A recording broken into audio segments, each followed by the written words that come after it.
Hello, and welcome back to the Jolly banner review, where we talk about Present and Winter Jolly. Today, we have a brand new winter banner featuring an assortment of engaged characters as well as some surprise picks. Surprise picks in a good way this time, and as per tradition, I will be using this Jolly line graph that may or may not be a line graph at the end of the day to rank the brand new winter banner, as well as the circle graph that may or may not be a circle at the end of the day alongside it. Today's rankings will be based on how Festive the banner is, and if you want Festive and Jolly content in your feed, then make sure to subscribe to the channel. Thank you, I'd really appreciate it. First up, we have Gatekeeper, and this is the last character I thought they'd give an alt to. I know he won Choose Your Legends and all, but it really did feel like it was the only thing he was going to get. It's cool to see him get something of his own though, and he's all jolly too. Used to keeping people out, and now here I am sneaking into strangers' houses. Dog. Let's see. Gatekeeper comes with Elephant Calling, which is a slang colorless tome that grants penalty neutralization, 40% damage reflection, 7 HP after combat, as well as a bunch of stats and true damage reduction to himself and allies within 3 rows and columns of him, 16 attack, defense, and res, and 15 true damage reduction to himself, and 5 and 7 to allies respectively. He gets an additional 15 true damage reduction when a foe special goes off during combat, as well as upwards of 3 special jumps before the foe's first attack based on the number of allies within 3 rows and columns of him, or if he's within 2 spaces of a destroyable structure. Gatekeeper also comes with a PRFB slot in Festive Report, which has built-in Bulwark, 4-space anti-warp, it inflicts -5 attack and res on the foe during combat, follow-up denial, guard, grants 20% res-based true damage reduction, inflicts share spoils plus on the closest foes and foes within 2 spaces at the start of the turn, and when his special triggers, he calculates the damage based on 150% of his res stat. His kit seems weirdly all over the place. Gatekeeper is a ranged savior tank that provides a bunch of support and has the sandstorm effect, but it doesn't seem like his roll compression is that amazing. I'm not that confident in him being able to perform that well as a modern save, given he's a slow ranged armor with seemingly okay bulk. Not to mention he's really relying on one-shots because of that B slot, which makes me think units will be able to freely swing onto him. A lot of units are already preparing against some of the strongest armors in the game as is, which doesn't give me that much confidence in him as an armor. I could be completely off the mark here, but I don't really see the vision. Because of that, I feel like he's more of a support unit than a mixed utility unit, which if nothing else will let him last a lot longer. The armor status does suck for that role a bit, but he has a lot of support. He gives out some stats, penalty neutralization, true damage reduction, and mini reflect, which is good, but it also inflicts share spoils plus for some reason. It's pretty random, but it has its uses for sure on Aetherite's offense. Providing all of that drive support with an additional action and anti-warp support is really convenient to have. He could potentially wall off some ranged threats, but I'm not super confident in it. Thankfully, he isn't locked to that since he could just run Silence Ward or some other supportive C slots, but it is limited. Armors don't get nearly as many options since they are almost always tanks. Still, you could basically view him as an upgraded Brave Gatekeeper. Even his icon got an upgrade. He'll definitely provide a lot of use in Aetherites at the very least, just with everything in his kit, especially on defense, but I don't expect him to do much in combat. Never mind, he can summon animals during combat. It is peak cinema. Gatekeeper also comes with Ice Wall, Defense Res Aria, and Defense Res Twin Far Save, which is perfectly fine. Okay, it's just okay. Ice Wall is a nice enough special, and Twin Far Save is always nice to throw around for armors. Defense Res Aria is just weird, but not because Aria itself is weird. Defense and Res is just a niche combination, but considering the unit it's on, it makes enough sense. I'm not sure if it'll be worth using over one of the boost skills for pure armor tanking, but it does give out a hefty amount of defense and res. That said, Gatekeeper's fodder really isn't that amazing for the most part. You could probably find some use for it if it came down to it though. Not many uses, but uses nonetheless. And other than that, that sure is Gatekeeper. I'm kind of whelmed by him as a unit, but I think it's really cool that he got an alt. His support is definitely the highlight here, and it's a good amount of support at that. I think when his tanking capabilities completely fall off, he'll still be useful because of that. Most armors don't really have that kind of benefit to them, which if nothing else is pretty nice to have. I'm sure he'll have a place somewhere if you end up getting him. And thankfully, his fodder is just okay, so what choice do you really have? You're Jolly! Next, there's Seithr, and she's Gulvig, and she's Kvasir, and Phalor sure is something. She's the unit that introduced the end turn mechanic, which was the best thing ever put into the game. Wink wink, nudge nudge. But surely they wouldn't reprint that again, right? Let's see. Seithr comes with Winter Star, which is a slaying green tome that inflicts -7 attack and res, exposure, and panic on the closest foes and foes within 2 spaces after taking an action. And if she takes an action with an assist skill and uses her Canto, she could take another action and she gets her Canto re-enabled. She gets a bunch of stats during combat, 25 true damage that also works with AoE specials, 15 true damage reduction, and upwards of 3 special jumps based on the amount of spaces moved, including with AoE specials. Seithr also comes with Future Guided, which grants Canto distance, disables adaptive damage, grants extra stats during combat, 20% res-based true damage, 7 true damage reduction. Allies within 3 rows and columns of her get Spectrum 5, 7 true damage, 7 true damage reduction, and a special jump of 1 before their first attack. And after the start of the turn, for the closest foe in the cardinal direction of Seithr, if her res is greater than the foe's res by a certain amount and they don't have the Time's Grip debuff active, she ends their turn and inflicts Time's Grip and Gravity on them. They surely would reprint it again, right? I was really hoping they wouldn't buff it, but it's not all that bad at least. The upgraded C slot did get additional support, but it's unrelated to her ability to lock units, barring the addition of gravity support when she does lock somebody. I guess they're aware of how busted it would be if they pushed her end turn mechanic even further, so it's nice seeing the restraint here.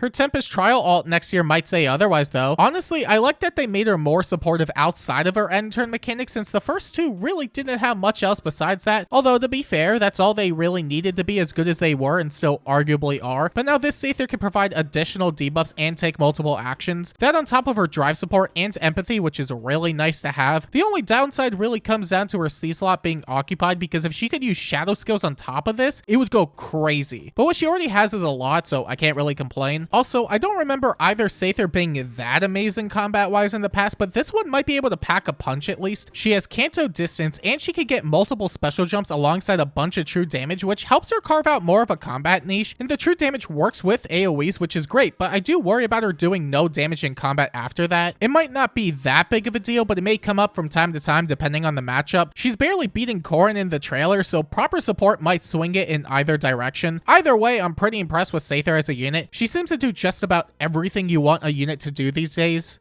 but I will never forget her past discretions. Seithr also comes with Blazing Light, Crystalline Water, Attack Res Favor, and Reposition. Don't spend it all in one place. Favor is a really amazing B slot for basically any support. The combination of stats don't seem to matter either besides stat checking for your own combat, but that's really easy to meet anyway. Just giving out empathy and damage reduction piercing with global true damage is fantastic. But reposition's reposition, so what's the real highlight here? And other than that, that sure is Seithr. She's going to be strong regardless because locking units is still pretty dumb. Firm Canto Curb isn't remotely common, and the added benefit of multiple actions and more debuffs makes her even more useful. So no matter what, she's going to contribute something, easily making her the star of the banner. The Winter Star specifically. And then there's Alfred, and this probably would have been more of a surprise if it didn't get leaked early. It got teased that his base version was going to get re-ran later this month, so people figured out he was going to be on the banner. Even so, it's great seeing him get an ult after all this time. Now, hopefully it's usable this time. Let's see. Alfred comes with Snowfit Lance, which is a slaying lance that grants himself a bunch of stats during combat. Dull, 7 HP every hit, Hardy Bearing if he has more defense than the foe, 25 true damage, 15 true damage reduction, another 15 true damage reduction when a foe's special goes off, upwards of 3 special jumps based on the number of allies within 3 rows and columns of him, or if he has more defense than the foe. And for allies within 3 rows and columns of Alfred, he grants him Spectrum 5, Dull, 7 HP every hit, and Hardy Bearing if they can meet a defense check. Alfred also comes with a pure FA slot in Self-Mastery, which grants distant counter, great talent, attack speed, and defense 3 to himself and allies at the start of the turn, upwards of 9 true damage and true damage reduction based on the total amount of defense great talent active. He gets an additional plus 10 attack speed and defense during combat, increases the speed check necessary for a foe to make a follow-up attack by 10, full no follow-up, and the 50% damage reduction piercing effect. Now this is how you make him stand out. Combat-wise, he doesn't seem too shabby. Doubling down on speed checks with pair up in his A slot is really good for just about any speedy armor. Dumping a defensive stat for armors isn't exactly attack defense ideal, but in the case of physical save, spoilers by the way, it works out because it covers way more unit types. Not having res in this case should be fine so long as the rest of his stat line makes up for it. They have been pushing these new types of savior skills lately, and I'm not that big of a fan of it when they build the unit around the save because it makes them less flexible. But if they had to be built around it, then physical save is the best case scenario. Ooh, I have a res stat and still lose the mages. Great talent really hasn't been the best in the past because it was both really slow and only provided a minuscule amount of stats, but the great talent support here isn't too bad since it also combines into additional true damage and true damage reduction for himself and allies. It's not exactly fast with Alfred either, but at least there's an immediate benefit with it besides stats, which is appreciated. But to me, the main highlight here is going to be the Crux Hardy Bearing effect he gives out. Being able to shut down Desperation and Vantage effects from every foe in range is really useful for tanking and initiating onto them. A lot of people already run Hardy Bearing Shield Fighter near saves for Camilla matchups, which means they could potentially run another Sacred Seal like Deflect Melee to help them out even more.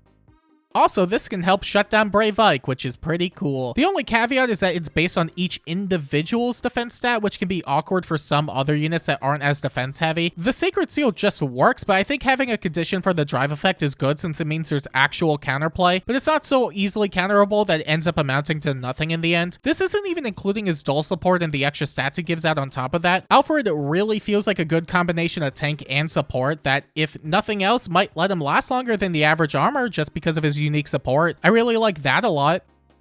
How long do you think it will take for them to make a Null Hardy Bearing? Alfred also comes with Flame Wall, Pair Up 4, and Speed Defense Twin Physical Save, and that's a lot of really good stuff. Flame Wall, like Ice Wall, is just a nice filler special because of the special damage reduction it has. There's plenty of units that will find use for it. Pair Up is a phenomenal B-slot for speedy units in general because of the speed follow-up denial as well as all the true damage reduction it has built into it. It's one of the best go-to options at the moment for so many units. And Speed Defense Twin Physical Save.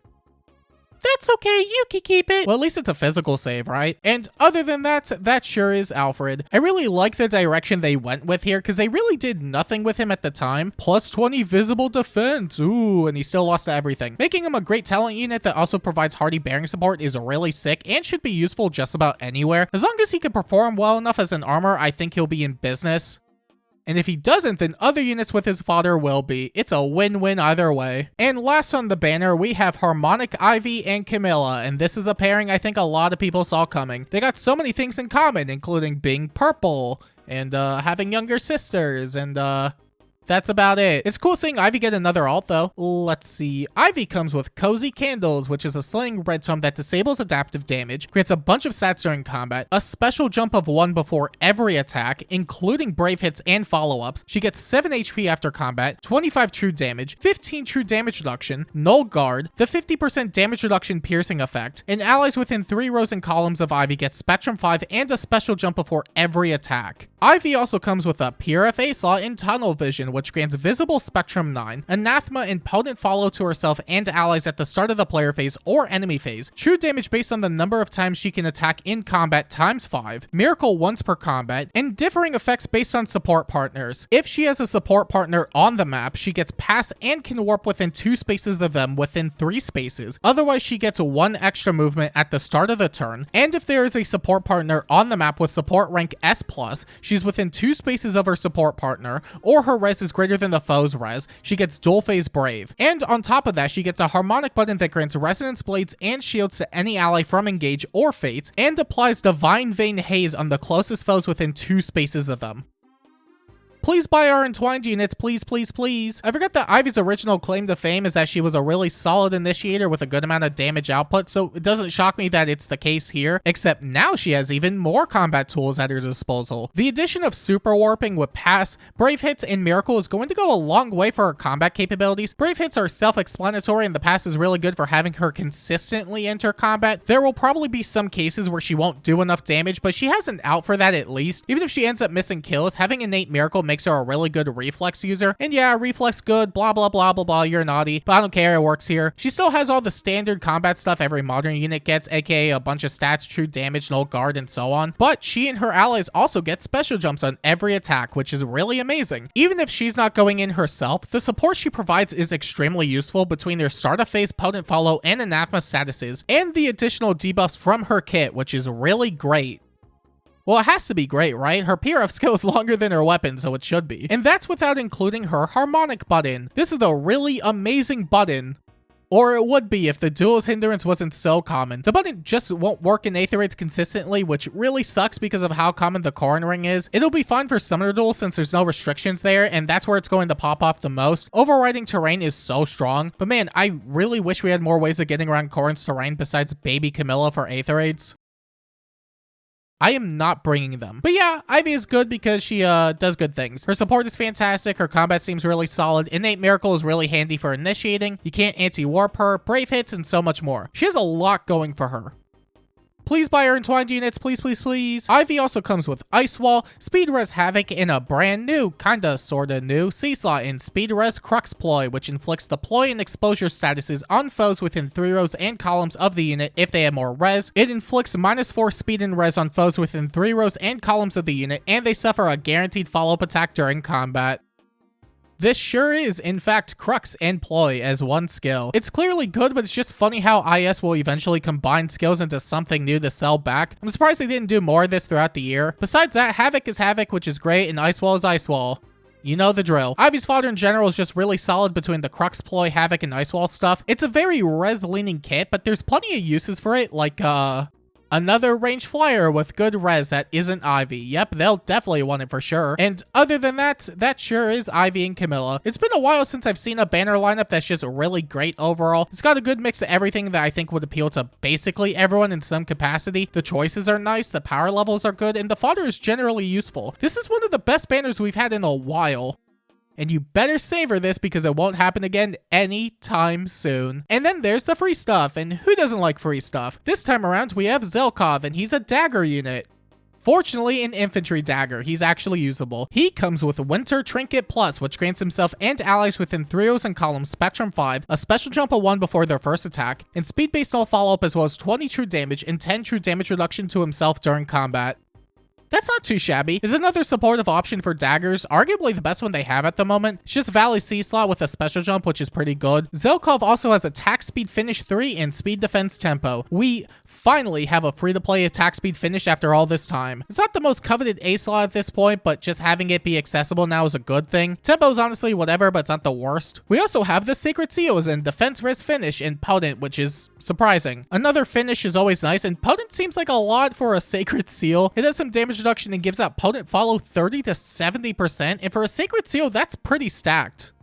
Why are they being nice all of a sudden? You know what? I'm not going to question it. We got a lot of amazing stuff this time around, which is always good to see. And, yeah, that's about it. Okay, bye! And now that we've gone over the brand new winter units, I think it's time we rank the banner on the line graph that may or may not be a line graph at the end of the day. And would you look at that? The brand new winter banner has earned a 9 out of 10. On the line graph. And based on my understanding of the banner, I believe that it would be best fit somewhere around this area of the circle graph. It's very clearly a strong banner that has a lot of value attached to it. Also, it's very jolly. And you may be wondering to yourself, should I participate in the festive and pull on this banner? Which is a very good question.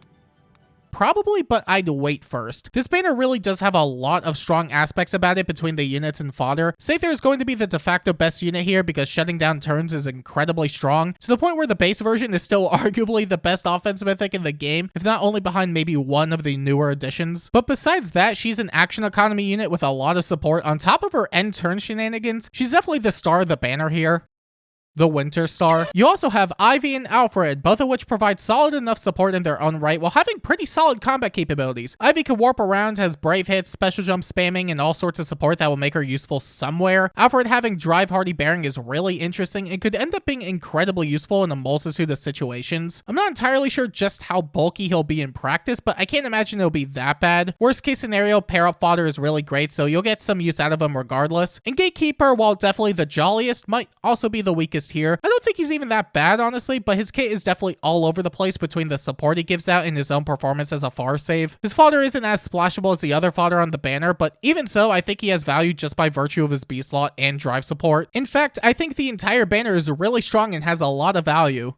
Which is why you should wait before polling. We do have another banner coming up in less than 2 weeks, and there's a good chance it will have a new emblem on it. That tends to be a massive priority if you're short on orbs, so maybe hold off until that point. The only other banner besides this that will be active for a bit longer is the Three Houses banner, but I don't think it's worth summoning on unless you need the new arcane. The Harmonized CYO banner is still around technically, but only until this reset, so You better hurry with that one if you'd rather summon on it. This banner is worth summoning on, but if you had to choose between banners, then you should hold off for the time being TBH, 2BH, to be quite H. Emblem banner with the worst unit shares of all time or Amazing Winter banner. A tough decision indeed. Jolly!